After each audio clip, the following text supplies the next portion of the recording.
começando mais uma semana. Vamos lá conversar.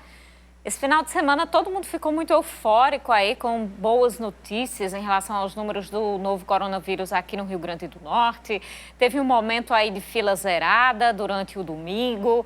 Teve também uma notícia, inclusive em rede nacional, aí pelo consórcio de órgãos da imprensa que está fazendo a tabulação de dados de redução aí dos casos, do número de mortes, de novas mortes aqui no Rio Grande do Norte, o único estado do Nordeste com essa redução. Então, vamos conversar hoje sobre o assunto com o médico infectologista Ion Andrade. Ele é lá de Natal e vai conversar com a gente sobre esta questão. Você pode participar do programa fazendo sua pergunta sobre o assunto, a Covid-19 aqui no estado, a doença de uma forma geral, ou também sobre qualquer outro assunto que envolva política. Nossas redes sociais são Twitter, @CenaPolíticoTCM, facebook.com/Cenário Político TCM, WhatsApp 8802-8979 e o Instagram, @Cenário Político TCM. E agora vamos para os números no estado.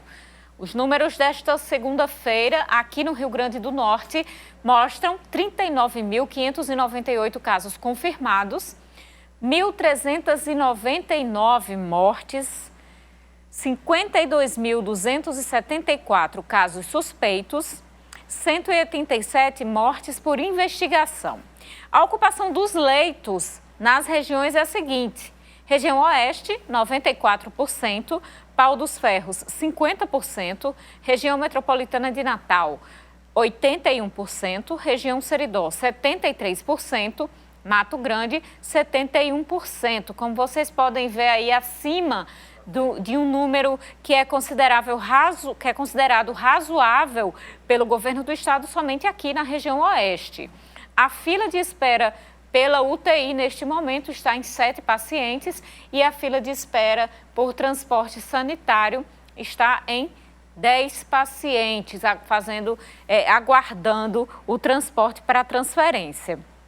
Temos aí as cidades da região Oeste e incluindo aí a capital Natal, que tem 15.072 confirmados e 591 natalenses mortos pela Covid-19. Em Mossoró existem 3.888 casos confirmados e 148 pessoas que morreram. Apodi, 940 casos confirmados e 14 mortes. Açu, 605 casos confirmados e 30 pessoas mortas. Caraúbas, 191 casos confirmados e atenção aí, uma morte a mais neste final de semana lá em Caraúbas. Agora, Caraúbas tem 2 mortes. Felipe Guerra, 84 casos confirmados e 1 morte. Governador de Cerrosado, 73 casos confirmados. E Upanema, 35 casos confirmados e 2 pessoas mortas pela Covid-19. Essa é a atualização.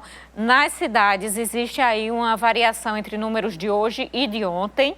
A gente pesquisa individualmente, algumas têm como fonte o boletim da CESAP e outras redes sociais do próprio município, então alguns ainda não estavam atualizados. Existe aí uma variação, mas os números são mais ou menos esses. Como vocês puderam ver aí, apesar dessas notícias de queda, a gente sempre coloca, infelizmente, tem colocado aí alguns dígitos para cima em relação aos infectados e às mortes. Infelizmente. E agora vamos tentar entender essa questão toda com o médico infectologista Ion de Andrade, que agora já começa o programa. Boa noite, professor. Boa noite, doutor Ion. Eu quero saber se é Ion ou Ion de Andrade? Ion. Ion. É Ion. Certo. E só para curiosidade, Ion significa João, na verdade, em romeno. Ah, interessante. Doutor Ion, este final de semana foi de muita propaganda em relação, principalmente hoje, na segunda-feira, uma repercussão aí desses números que foram divulgados, de queda de número de mortes no Rio Grande do Norte e também desse momento, ontem à tarde, em que a fila por leitos de UTI chegou a zerar. É hora de comemorar esses números?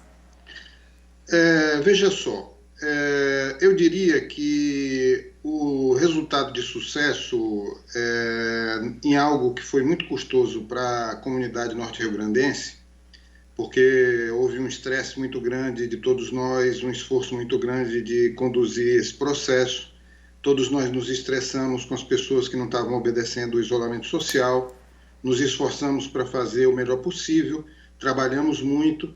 Portanto, eu diria que quando a gente tem um bom resultado numa guerra tão tremenda como essa, por um lado, nós não podemos deixar de nos alimentar com o bom resultado. Então, acho que, em parte, isso é algo que é um retorno de um esforço realizado por todo o Rio Grande do Norte, né? Então, nesse aspecto, eu diria que sim, é importante a gente ter isso como um ativo, como algo que alcançamos juntos. Por outro lado, nós estamos muito longe de poder considerar que a epidemia é uma página virada.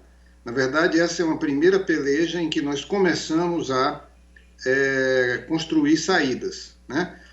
O que é que aconteceu nesse período? As pessoas, bem ou mal, aprenderam a manejar a prevenção contra a Covid. Por exemplo, hoje a quantidade de pessoas que usam máscara na rua, que os serviços que as pessoas encomendam em casa, as pessoas vêm de máscara, né?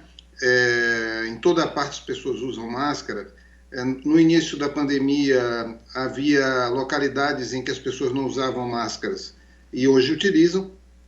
Isso ilustra um pouco dessa compreensão de que é uma coisa que interessa a todos, né?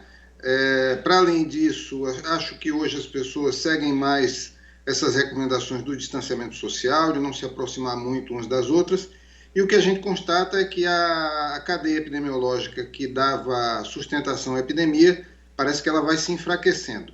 O que acontece é o seguinte, nós hoje temos, você colocou aí no início do programa, 1.399 óbitos, e o que se sabe até aqui é de que morrem cerca de 1% das pessoas acometidas. Essa é a letalidade geral da Covid, que foi constatada em diversos países, portanto, 1%, meio a 1% da população, 0,5% a 1% da população, vem a falecer de Covid. Então, o que é que significa isso? Se há 1.400 pessoas que faleceram, isso é 1% de quanto? Isso é 1%, se a gente considerar a taxa de 1%, de 140 mil pessoas. Se considerarmos a taxa de 0,5%, isso vai representar 280 mil pessoas que terão sido acometidas pela Covid em diversos graus, né, de gravidade, desde as assintomáticas até os casos graves, os internamentos e esses óbitos. Portanto, a gente vai ter aí, no cenário em que a Covid possa ter penetrado o mais possível, alguma coisa em torno de 280 mil pessoas que podem ter contraído a Covid nesse espaço de tempo. Mas a população do Rio Grande do Norte é composta de 3,5 milhões de pessoas.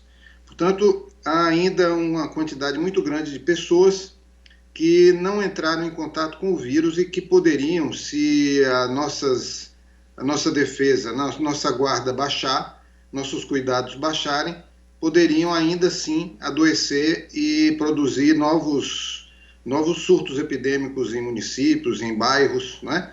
Acho que a magnitude dessa primeira onda nós possivelmente não venhamos a enfrentar de novo, porque hoje tanto o poder público como as pessoas aprenderam a lidar com a Covid. Portanto, a grande chance de que, se houver o surgimento de casos em maior número em algum lugar, rapidamente as medidas possam ser tomadas. Mas é como se a gente tivesse ainda muita palha seca para queimar e, portanto, nós não podemos baixar a guarda. Vamos fazer um rápido intervalo e no próximo bloco a gente conversa um pouquinho mais com o Dr. Ion de Andrade.